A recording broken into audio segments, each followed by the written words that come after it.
नमस्कार आप सबको, स्वागत है आपका क्रिस क्रॉस क्लासेस में। और आज का हम यहाँ पे डिस्कस करने वाले हैं चैप्टर नंबर 13 से बहुत ही इंपॉर्टेंट क्वेश्चंस। हालांकि जो भी इंपॉर्टेंट क्वेश्चंस हैं, हालांकि यहाँ पे सारे के सारे क्वेश्चंस दिए हुए हैं, कुछ इंपॉर्टेंट क्वेश्चंस जो कि मोस्ट प्रोबेबली एग्जाम में पूछे जा सकते हैं। ठीक है, उसी का अजम्पशन यहाँ पे करेंगे कि भाई क्या चांस रहेगा या फिर किस प्रकार के क्वेश्चन आपसे पूछे जाएंगे चैप्टर नंबर 13 से, क्योंकि 10 तक तो फर्स्ट टर्म में आ गए थे, राइट। सेकंड टर्म के जो बाकी के 3 चैप्टर हैं, धीरे धीरे करके सभी के इंपॉर्टेंट क्वेश्चन और क्विजेस वगैरह डिस्कस करेंगे। तो सबसे पहले यहाँ पे जो कुछ क्वेश्चंस हैं उन पर डिस्कस करेंगे। महात्मा गांधी ने नमक कर को अन्य करों की तुलना में सबसे अधिक दमनकारी क्यों माना था? आपको याद होगा कि अंग्रेजों ने क्या किया था? नमक कानून लगाया था, राइट। कब लगाया था? 1930 में। और 12 मार्च में गांधी जी ने नमक कानून जो था स्टार्ट किया था, ठीक है। और उसके बाद 30 अप्रैल को क्या किया था? इन्होंने खत्म कर दिया था, ठीक है। अब यहाँ पे जब इन्होंने ये स्टार्ट किया तो ये क्वेश्चन पूछा गया कि भाई अंग्रेज मतलब गांधी जी ऐसा क्यों मान रहे थे कि भाई नमक कर जो था अन्य कर की तुलना में सबसे दमनकारी था? वो इसलिए था क्योंकि नमक जो था वो हर एक व्यक्ति यूज करता था, ठीक है। गांधी जी ने बताया, गांधी जी ने ये बोला कि भाई अंग्रेजों द्वारा मतलब जो उन्होंने कर लगाया, ठीक है, वो बहुत ही गलत है, क्योंकि नमक जो है हर एक व्यक्ति यूज करता है, चाहे वो गरीब हो अमीर हो, हर व्यक्ति यूज करता है। तो गांधी जी ने क्या किया भाई, इसी समय दांडी यात्रा स्टार्ट किया। फिर आप बोल सकते हो दांडी आंदोलन और सविनय आंदोलन भी बोला जाता है, ठीक है। इसलिए आप बोल सकते हो ये बहुत ही ज्यादा दमनकारी था। अब यहाँ पे द्वितीय विश्व युद्ध के प्रति भारतीय राष्ट्रीय कांग्रेस का क्या दृष्टिकोण था? दूसरा वर्ल्ड वॉर जब हुआ था 1939 टू 1946 हुआ था। पहला वाला इंपॉर्टेंट है, कंसीडर कर लेना, दूसरा वाला इतना इंपॉर्टेंट नहीं बताता मैं। हाँ, तो यहाँ पे कांग्रेस का क्या दृष्टिकोण था? पहली बार जब दूसरा वर्ल्ड वॉर हुआ 1939 टू 1945 तक, इसके अंतर्गत नाजीवाद और हिटलर, ठीक है, इनका जो दृष्टिकोण था इससे बहुत आप बोल सकते हो कि खुश नहीं थे गांधी जी और नेहरू जी, ठीक है। महात्मा गांधी और नेहरू दोनों ही हिटलर और नाजीवाद जो था उनसे क्या थे, नाखुश थे, या फिर उनको उनका दृष्टिकोण जो था सही नहीं था उनके प्रति। उसके बाद रोलेक्ट एक्ट से क्या तात्पर्य है? रोलेक्ट एक्ट जो था इसको भारतीयों द्वारा क्या बोला गया? काला कानून भी बोला गया था, ठीक है। इसे 1919 में लागू किया गया था और इस एक्ट के तहत ये डिसाइड किया गया अंग्रेजों द्वारा कि भारत में जितने भी विरोध करता है या फिर जितने भी विरोधी है, ठीक है, उनको क्या कर दिया जाएगा? उनको जेल में डाल दिया जाएगा बिना किसी कार्यवाही के। जिन पे शक होगा मुकदमा चला दिया जाएगा, ठीक है। तो इसी से क्या था कि भारतीय लोगों ने इसे काला कानून बोला, और इसी रोलेक्ट एक्ट की वजह से 1919 में 13 अप्रैल 1919 में क्या हुआ था? जलियांवाला बाग हत्याकांड हुआ था। गांधी जी ने असहयोग आंदोलन क्यों शुरू किया था? सिंपल सी बात, सॉरी, असहयोग आंदोलन क्यों शुरू किया था? गांधी जी ने असहयोग आंदोलन जो था स्वराज पाने के लिए किया था। हालांकि असहयोग का ऐसा कोई मेन तत्व नहीं था, मतलब ऐसे बोल सकते हो कि मेन पॉइंट नहीं था कि कोई रीजन हो, रीजन सिर्फ एक ही था, वो था स्वराज पाना। गांधी जी की एक पुस्तक थी 1909 में छपी थी जिसका नाम था हिंद स्वराज, ठीक है। अब यहाँ पे हिंद स्वराज उन्होंने पुस्तक जो लिखी थी इसके अंतर्गत उन्होंने ये बताया कि भारत में अगर अंग्रेजी सत्ता भारत में टिकी हुई है तो उसका सिर्फ एक ही कारण है। अब वो कारण क्या है? सहयोग। भारतीय लोग अंग्रेजों का सहयोग करें, इसलिए अंग्रेज जो है भारत में रुके हुए हैं। अगर भारतीय लोग इनका सहयोग ना करें तो भारत जो है आसानी से आजाद हो सकता है 1 साल के भीतर। इसलिए उन्होंने असहयोग आंदोलन चालू किया था स्वराज पाने के लिए। नमक यात्रा का क्या महत्व था? नमक यात्रा, दांडी यात्रा उन्होंने स्टार्ट की। हालांकि वो सिंपल सा अंग्रेजों से लड़ाई कर सकते थे, उन्होंने यात्रा स्टार्ट किया और उन्होंने कानून को तोड़ दिया। जब उन्होंने कानून को तोड़ा तो इसके अंतर्गत जो मेन उनका मोटिव ये था कि दुनिया भर से, ठीक है, दुनिया भर से जितने भी लोग हैं उनका ध्यान आकर्षित किया जाए कहां पर? भारत पर। भारत पर आकर्षित भी हुआ। अंग्रेजी जो न्यूज़पेपर था, जब गांधी जी दांडी की ओर निकले तो क्या था, अंग्रेजी न्यूज़पेपर ने बोला एक बूढ़ा व्यक्ति धोती पहन के हाथ में लाठी लेके निकला है अंग्रेजों के खिलाफ। जब वही गांधी जी ने पूरा कर लिया तो उसी न्यूज़पेपर ने क्या की? तारीफ की, बड़ा चढ़ा कर बोला कि एक ऐसा व्यक्ति आ चुका है जो कि अंग्रेजों की सत्ता हिलाने वाला है, ठीक है। उसके बाद हम बात करते हैं, ये तो छोड़ दो, एड करो भाई। महात्मा गांधी को राष्ट्रीय पिता क्यों माना जाता है? मोस्ट प्रोबेबली बहुत ज्यादा इंपॉर्टेंट है, क्योंकि राष्ट्रवाद के इतिहास में अक्सर एक व्यक्ति की पहचान एक राष्ट्र के निर्माण में की जाती है। उदाहरण के लिए गैरीबोल्डी जो कि इटली में आपने पढ़ा होगा, ठीक है, 10th में है। अमेरिका के साथ वॉशिंगटन, वियतनाम के साथ यहाँ पे आप बोल सकते हो। यहाँ पे सिंपल सा है, महात्मा गांधी को राष्ट्र का पिता क्यों बोला जाता है? क्योंकि सिंपल सा आपको ये लिखना है, प्रोबेबिलिटी पूछा जाए कि भाई राष्ट्र का पिता इसलिए बोला जाता है क्योंकि राष्ट्रवाद की भावना भारत में लोगों के अंदर गांधी जी द्वारा ही, ठीक है, डाली गई या फिर उत्पन्न की गई, आप बोल सकते हो, ठीक है। अगर गांधी जी नहीं होते तो लोगों के मन में राष्ट्रवाद की भावना उत्पन्न नहीं होती, इसलिए उनको राष्ट्र का पिता भी कहा जाता है। बिल्कुल सिंपल सा है, ठीक है। राष्ट्र का मतलब, राष्ट्रवाद का मतलब होता है राष्ट्र के प्रति प्रेम को बढ़ाना, जो कि गांधी जी ने लोगों के मन में ऐसा किया था। ये लाल पाल वाल तो आपको पता ही है ना, छोड़ दो, धर्मपति छोड़ दो, रॉलेट एक्ट हमारा हो गया, ऐसे आंदोलन क्यों चलाया गया था हमने बात कर ली। खिलाफत आंदोलन हम बात करते हैं। देखो 1919 में तो रॉलेट एक्ट हो गया था, उसी से पहले खिलाफत आंदोलन चल रहा था। खिलाफत आंदोलन में ये अपने खलीफा की मांग कर रहे थे, तुर्की के साथ हुए अन्याय का विरोध कर रहे थे और तुर्की सुल्तान या फिर खिलाफत को बनाए रखने के लिए ये खिलाफत आंदोलन को चला रहे थे। आप ये बोल सकते हो कि ये खिलाफत आंदोलन दो व्यक्ति द्वारा चलाया गया था, ये भी बहुत ज्यादा इंपॉर्टेंट है। दो व्यक्ति कौन से, जिनको बोला जाता है अली ब्रदर्स। क्या बोला जाता है, अली ब्रदर्स बोला जाता है। अली ब्रदर्स द्वारा किया गया था, या फिर दो अली भाइयों द्वारा खिलाफत आंदोलन स्टार्ट किया गया था, ठीक है। यहाँ पे मोहम्मद अली और शौकत अली इनका नाम था। 1931 इंपॉर्टेंट है, ठीक है। 1931 का इंपॉर्टेंट है। 1931 में क्या हुआ था, गांधी इरविन समझौता हुआ था। 1930 में दांडी यात्रा खत्म होने के बाद गांधी और इरविन के, ये वायसराय था, गांधी और इरविन के बीच में क्या हुआ, एक समझौता हुआ। इस समझौते का जो मेन उद्देश्य ये था, गांधी जी अपनी शर्तें रखे गए थे, ठीक है। इसमें से हालांकि 15 के आसपास शर्तें थी, इन्होंने 3 शर्तें ही यहाँ पे डिस्क्राइब की हैं, जिसमें से आप बोल सकते हो कि पहली शर्त तो ये है कि नमक कानून जो बनाया गया है अंग्रेजों द्वारा उनको वापस लिया जाए, ठीक है। दूसरा आप बोल सकते हो कि भाई अंग्रेजों द्वारा जितने भी लोगों को गिरफ्तार किया गया दांडी यात्रा के दौरान उनको वापस रिहा कर दिया जाए। ये जो भी गांधी और इरविन के बीच में समझौता हुआ था, ये समझौता सफल नहीं हो पाया लोगों की नजरों में। क्यों? लोगों को ये लगा कि गांधी जी अगर इरविन के साथ जा रहे हैं, इरविन के पास बैठक कर रहे हैं, इरविन से समझौता कर रहे हैं, तो वो जरूर आजादी की बात करेंगे। लेकिन गांधी जी ने जितनी भी अपनी शर्तें रखी थी उसमें से एक शर्त भी ऐसी नहीं थी जहां पे उन्होंने आजादी की बात की हो। इसलिए भारतीय लोगों द्वारा ये लगा कि गांधी इरविन समझौता पूरा का पूरा व्यर्थ है, ठीक है। और यहाँ पे तीसरा आप ये बोल सकते हो, देखो गांधी जी ने सविनय अवज्ञा आंदोलन स्थगित कर दिया। सविनय अवज्ञा आंदोलन दांडी यात्रा में शुरू हुआ, ठीक है। इरविन जो है सभी कैदियों को रिहा कर दे, और गांधी जी जो थे वो दूसरे गोलमेज सम्मेलन में भी सहयोग लेते हैं, क्योंकि पहले में तो वो जेल में थे। राउंड टेबल कॉन्फ्रेंस, गोल मेज होती है ना, टेबल है ना, उससे वहीं पे एक सम्मेलन किया जाएगा, बैठक बैठाई जाएगी, उसे ही गोलमेज सम्मेलन बोला जाता है, ठीक है। यहाँ पे एक अंक वाले तो होगा भैया, देखो यहाँ से बहुत ज्यादा ऑब्जेक्टिव क्वेश्चन पूछे जाएंगे, यहाँ पे कुछ है नहीं, ठीक है, जो कि हम आपको बाद में बताएंगे, ठीक है। तो बाकी के जब सारे ऑब्जेक्टिव लेके आएंगे तभी हम आपको बता देंगे। और इससे लास्ट जो हमारी क्लास गई है उसमें सारे के सारे हमने बता दिए, सारी इंपॉर्टेंट डेट बता दी गई, 1 नंबर वाले यहाँ पे जितने भी ऑब्जेक्टिव हो सकते हैं सारे हमने बता दिए, उसमें से आप जाके चेकआउट कर सकते हो, ठीक है, जो हमारी रिसेंट वीडियो थी।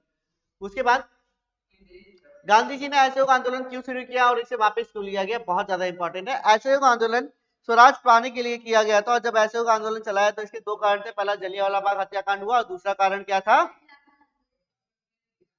पहला जलियांवाला बाग हत्याकांड, और दूसरा जो रीजन था वो था स्वराज पाना। क्या था, अभी इससे पहले तुमने पढ़ा होगा भाई, इससे पहले जो क्वेश्चन था, ठीक है, असहयोग आंदोलन के बारे में, ठीक है, क्या कारण था, वहां पे सिर्फ स्वराज लिखा था, स्वराज पाने के लिए असहयोग चलाया गया था। जलियांवाला बाग हत्याकांड, ठीक है, और स्वराज प्राप्ति के लिए गांधी जी ने असहयोग आंदोलन को चालू किया था। उनका मानना था कि भाई 1 साल के भीतर जो है अंग्रेज चले जाएंगे अगर हम उनको सहयोग ना दें। लेकिन 1922 में एक घटना घटित हो जाती है जिसे चोरी चोरा कांड बोला जाता है। क्या बोला जाता है, चोरा चोरी कांड बोला जाता है। इस कांड के तहत क्या हुआ भाई, ये जो कांड हुआ इसके तहत गांधी जी ने बोला कि भैया हम तो हिंसा करते नहीं है, ठीक है, हम अहिंसा पर ज्यादा बल देते हैं। और यहाँ पे चोरा चोरी में जो जितने भी पुलिस वालों को जिंदा जलाया गया, ठीक है, तो मैं उनसे लोगों से नाखुश हूँ, जिसकी वजह से गांधी जी ने अपना असहयोग आंदोलन वापस ले लिया। नमक यात्रा का महत्व हम बता देते हैं भाई। यहाँ पे नमक यात्रा जब हुई तो ये सबसे महत्वपूर्ण घटना मानी जाती है, और सबसे बढ़ चढ़कर लोगों ने इसी आंदोलन में लिया गया था। दांडी आंदोलन जो था, या फिर दांडी यात्रा, या फिर सविनय अवज्ञा आंदोलन भी यहीं पे स्टार्ट हुआ था, और ये जो स्टार्ट हुआ था वो नमक की वजह से हुआ था। अंग्रेजों द्वारा कर लगाया गया था, अभी जो हमने डिस्कस किया ना, नमक पे कर लगा दिया गया, और गांधी जी ने बोला भाई हर एक व्यक्ति जो है यूज करता है नमक, ठीक है, तो इसलिए गांधी जी ने दांडी से निकलकर, अब सॉरी साबरमती से निकलकर दांडी की यात्रा उन्होंने स्टार्ट की थी, 12 मार्च को स्टार्ट की थी, ठीक है, अप्रैल में इन्होंने खत्म कर दी थी। अब जब ये निकले तो भाई शुरुआत में कुछ ही लोग थे, लेकिन आगे चढ़ चढ़ के जैसे जैसे आगे चलते हुए चले गए भाई साबरमती की तरफ, सॉरी दांडी की तरफ। जब वो दांडी की तरफ निकलते हुए चले गए तो लोग जो थे उनके साथ इकट्ठे होते हुए चले गए, मतलब एक साथ जुट हो गए। इसमें ऐसा नहीं था कि सिर्फ पुरुष ही शामिल हुए, इसमें महिलाओं ने भी काफी ज्यादा सहयोग दिया, ठीक है। बहुत बड़े पैमाने पे नमक यात्रा की गई थी, और अंग्रेजी न्यूज़पेपर वाला मैंने आपको पहले ही बता दिया है, और यहाँ पे क्या था कि इसने पूरे भारत मतलब भारत जो था इसने क्या किया, पूरा विश्व जो था उसकी नजरें टिका दी थी भारत पर कि अब भारत मतलब ये अंग्रेज जो है वो क्या एक्शन लेंगे, क्योंकि अब गांधी जी ने नमक को कानून को तो तोड़ ही दिया था। आगे हम बात करते हैं गांधी जी ने असहयोग आंदोलन क्यों शुरू किया और क्यों वापस ले लिया, हमारा हो गया दानी मार्च डन। ये बहुत ज्यादा इंपॉर्टेंट है। पृथक निर्वाचन मंडल की स्थापना 1906 में की गई थी। कब की गई थी गाइस? हमने बात की थी 1906 में जब पृथक निर्वाचन मंडल की स्थापना की गई थी। इस निर्वाचन मंडल के तहत एक नई पार्टी उभरी थी जिसका नाम था मुस्लिम लीग। अब भाई सिंपल सा, अगर ये पृथक निर्वाचन मंडल 1906 में नहीं आता ना तो हमारा देश आज विभाजित नहीं होता। क्यों? क्योंकि मुस्लिम लीग बन गई। मुस्लिम लीग बन गई तो अब हिंदू और मुस्लिम में टकरार चालू हो जाएगी। ठीक है, इस मुद्दे पर कांग्रेस और दलितों के बीच क्या मतभेद रहे, आखिर इस मसले का क्या समाधान हो सकता था? दलितों द्वारा पृथक निर्वाचन मंडल की मांग, जिसमें वह मुस्लिम की भांति पृथक निर्वाचन मंडल में आरक्षण चाहते थे, 1931 में दूसरे गोलमेज सम्मेलन में दलित नेता डॉक्टर भीमराव अंबेडकर ने कहा कि कांग्रेस दलितों का प्रतिनिधित्व नहीं करती है। उन्होंने कहा दलित सामाजिक और आर्थिक रूप से पिछड़े हैं, पृथक निर्वाचन द्वारा वह अपने अधिकारों की मांग रख सकते हैं। गांधी जी ने पृथक निर्वाचन मंडल का विरोध किया। अंत में कांग्रेस के भीतर दलितों को अलग निर्वाचन मंडल दे दिया। अब यहाँ पे समझिएगा कि पृथक निर्वाचन मंडल जब हुआ तो इसके अंतर्गत मुस्लिम लीग आ गई। मुस्लिम लीग के पास एक पावर आ गई कि वो भी अब पार्टी में खड़ी है। मतलब क्या हुआ कि उसको एक आरक्षण सा मिल गया ना, उसको आरक्षण मिल गया। कैसे आरक्षण मिल गया कि भाई अब वो पार्टी में आएगी, वो अपने लिए लड़ाई लड़ेगी, अपने जो भी समुदाय है उसके लिए लड़ाई लड़ेगी, जो भी उसके समुदाय को चाहिए वो सारी की सारी चीजें पूरी करेगी। अब दलितों को यहाँ पे समस्या थी। दलित ये बोलने लगे भैया तुमने मुस्लिम लीग की तो पार्टी बना दी, लेकिन दलितों की पार्टी कहाँ है? कांग्रेस हिंदू का प्रतिनिधित्व करती है, ना कि दलितों का प्रतिनिधित्व करती है। ठीक है, हालांकि दलित भी हिंदू ही होते हैं लेकिन उनको निचली जाति में रखा जाता है। मुस्लिम उस पार्टी को तो इसलिए रख दिया क्योंकि भाई उनकी जनसंख्या कम थी, हालांकि उस समय तो ज्यादा थी। ठीक है, लेकिन हिंदू के मुकाबले कम थी, लेकिन उनको फिर आरक्षित आप बोल सकते हो आरक्षण मिला कि भाई हाँ ये भी क्या कर सकते हैं, इलेक्शन में खड़े हो सकते हैं। ठीक है, एक पार्टी इनको बना दिया गया। उसके बाद डॉक्टर भीमराव अंबेडकर ने बोला भाई यहाँ पे दलितों की तो मांग पूरी नहीं की गई। भीमराव अंबेडकर ने जो बात बोली वो ये बोली दूसरे गोलमेज सम्मेलन में कि यार जैसे मुस्लिम लीग पार्टी बनी है वैसे ही दलितों को भी आरक्षण मिलना चाहिए कि वो भी क्या करें, वो भी मतदान मतलब यहाँ पे जो भी चुनाव वगैरह होते हैं उनकी भी उसमें भागीदारी हो। ठीक है, तो यहाँ पे गांधी जी ने लेकिन इसका तो विरोध किया था कि जितनी पार्टी बनेगी देश उतना विभाजित होगा। मुस्लिम लीग बन जाती, ठीक है, कांग्रेस बन गई, हालांकि अलग अलग पार्टी भी बनी थी, और अगर दलित की भी पार्टी बन गई तो तीन अलग अलग होगी, दलित अलग, मुस्लिम अलग और हिंदू अलग, तो तीनों अलग अलग हो जाते। ठीक है, अंत में कांग्रेस के अंदर ही जो दलित समुदाय था उसको अलग कर दिया गया। ठीक है, मतलब दलित का एक अलग से समुदाय बना दिया गया, उनके लिए सीटें भी आरक्षित कर दी गई। ये वाला क्लियर? ये देखो असहयोग वही है। ठीक है, अभी हमने बात कर लिया असहयोग जो था। यहाँ पे सिर्फ पॉइंट दिए हुए हैं। जलियांवाला बाग 8 नंबर का क्वेश्चन है तो यहाँ पे पॉइंट दिए गए हैं। जलियांवाला बाग हत्याकांड के खिलाफ विरोध था। जलियांवाला बाग हत्याकांड जो हुआ था वो किस कारणवश हुआ था? सबसे पहले तो आप ये बता दोगे रोलैक्ट एक्ट, उसी के भीतर काला कानून, लोगों ने बहुत ज्यादा विरोध किया था, आतंक मचाया था।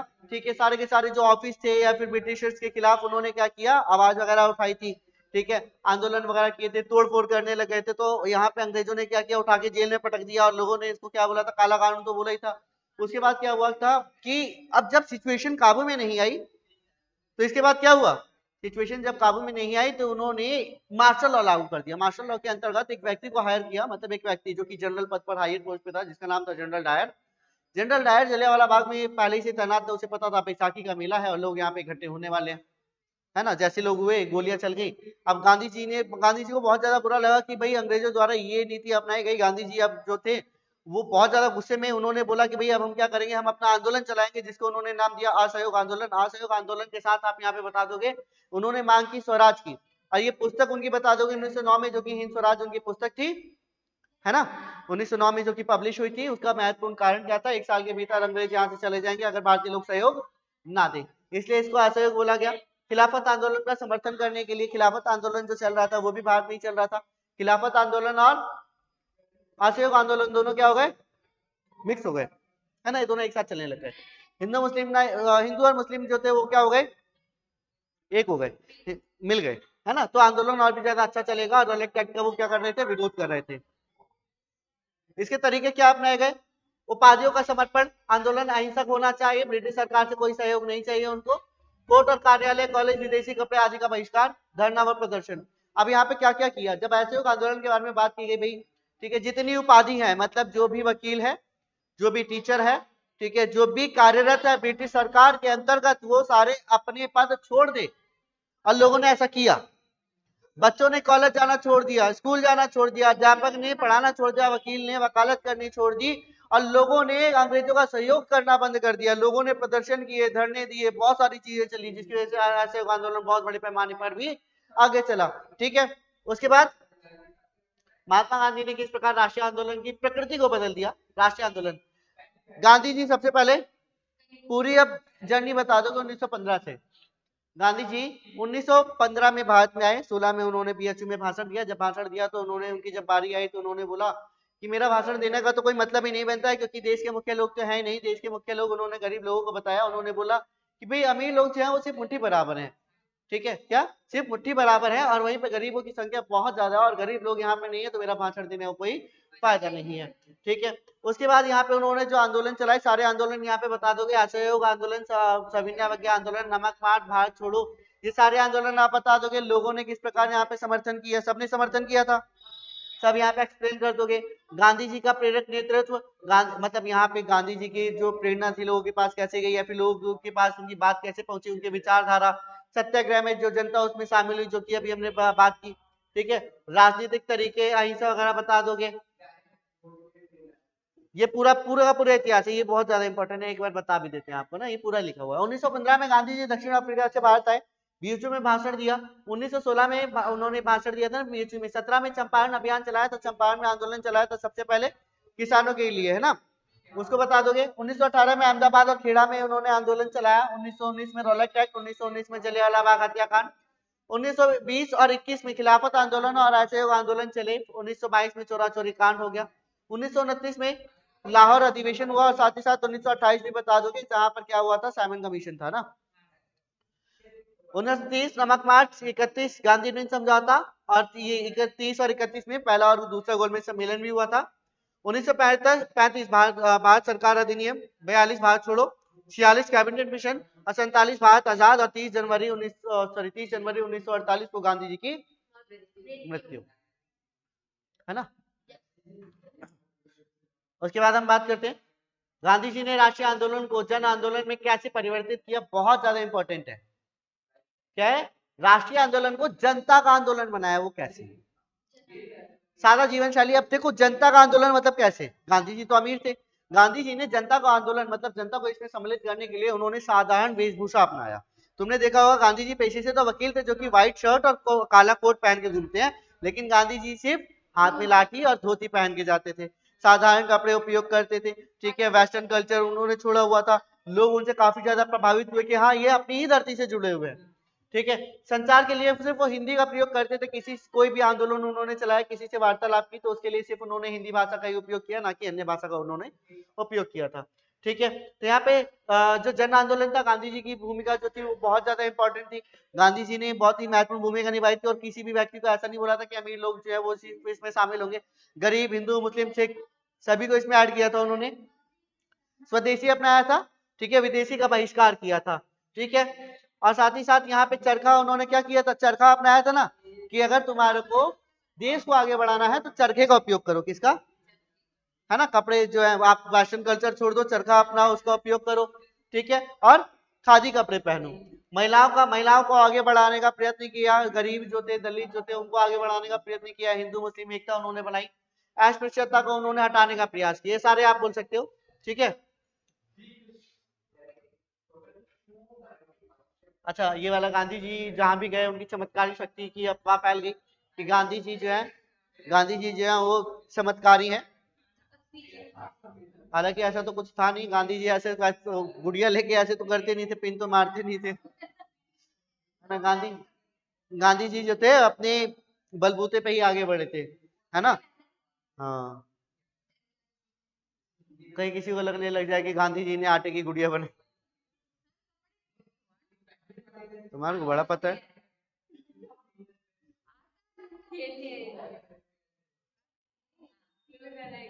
चलो, लेकिन ऐसा कुछ भी नहीं था।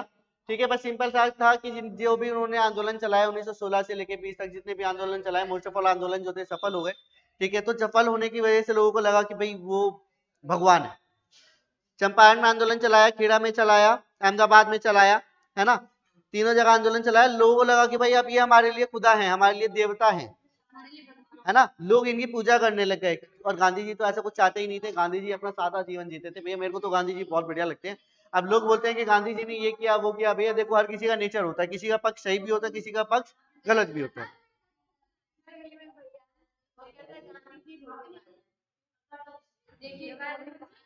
अगर कोई बोलता है कि गांधी जी अच्छे नहीं है तो एक काम करना, उनसे बोलना कि गांधी जी का एक बार इतिहास पढ़ लें।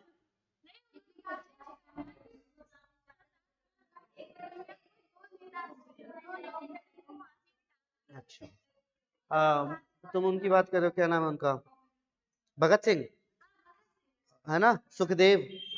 अच्छा, फांसी की आप बात करें, देखो हाँ ये मैंने भी सुना है कि गांधी जी उस फांसी को रुकवा सकते थे। ठीक है, ऐसा सुना है सिर्फ मैंने। ठीक है, मैं ये नहीं बोल रहा हूँ कि ऐसे पूरा फैक्ट था।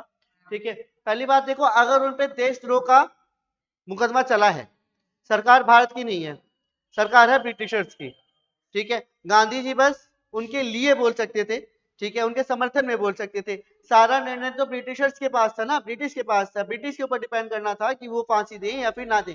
वो वकालती तो कर सकते थे, पूरा मुकदमा मतलब सिंपल सी बात है कि भाई तुमने अंग्रेजों को मारा, बम फोड़े या फिर जो भी तुमने हरकत की, ठीक है, तो उसकी वजह से अंग्रेजों ने क्या किया, उनको सजा दी जो कि उनकी नजरों में गलत था। ठीक है, गांधी जी ने, गांधी जी बोलते हैं कि भाई हिंसा नहीं करनी थी हमारे को। ठीक है, यहाँ पे राजगुरु सुखदेव और ये जो आपके भगत सिंह थे, इन्होंने क्या की, हिंसा की। ठीक है, कानून तोड़ा।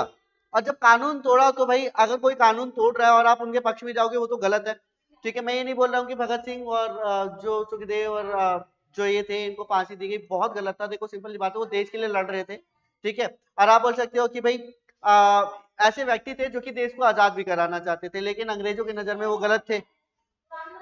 अंग्रेजों के लिए तो गलत थे वो, ठीक है, लेकिन हमारे लिए सही थे। क्यों? क्योंकि भाई उन्होंने देश आजाद कराने के लिए अपनी बोल सकते हो जीवन कुर्बान किया, और उनके ज्यादा उम्र भी नहीं थी, है ना, ज्यादा उम्र भी नहीं थी। तो चलिए, हाँ तो यहाँ तक आपके इंपॉर्टेंट क्वेश्चन हो गए, होपफुली आपको सब कुछ समझ में आया होगा, राइट, कोई डाउट नहीं होगा। तो अभी के लिए हम यहीं पे समाप्त करते हैं भाई। कई ऐसी वीडियो आती रहेगी, एग्जाम भी बहुत ही करीब है सभी बच्चों के, तो तैयारी करते रहिएगा। ठीक है, वीडियो हम कंस्टेंटली लाने का प्रयत्न करते रहेंगे। और शेयर कर दीजिएगा वीडियो को, लाइक जरूर कर दीजिएगा, और कमेंट करके जरूर बताइएगा भाई वीडियो कैसी थी और कौन से टॉपिक हमारे को आगे कराने चाहिए, राइट। तो अभी के लिए हम इसको यहीं पे एंड करेंगे, मिलेंगे आपसे नेक्स्ट क्लास में।